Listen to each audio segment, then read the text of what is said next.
哥！哎呀，藕带不是两个挖的，要顺藤摸瓜，我来教你。看到没？藕带不能自己扯。学会了，哥。哥，你看我这浪打跟打一口服了。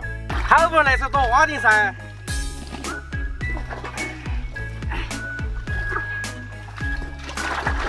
来，哥走，回家做藕带了。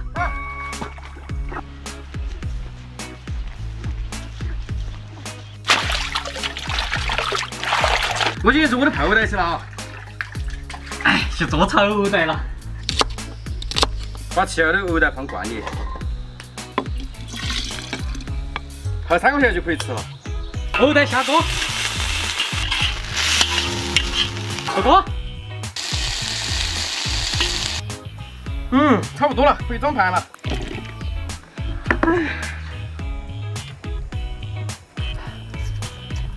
这藕带好脆呀，哥你快尝尝。咦，是不错嘞，但是我还是觉得我的泡带好吃些。这个泡带吃起来好爽口哦，吃完感觉凉快的。好吃噻，我要泡那么多，你给它慢慢吃噻。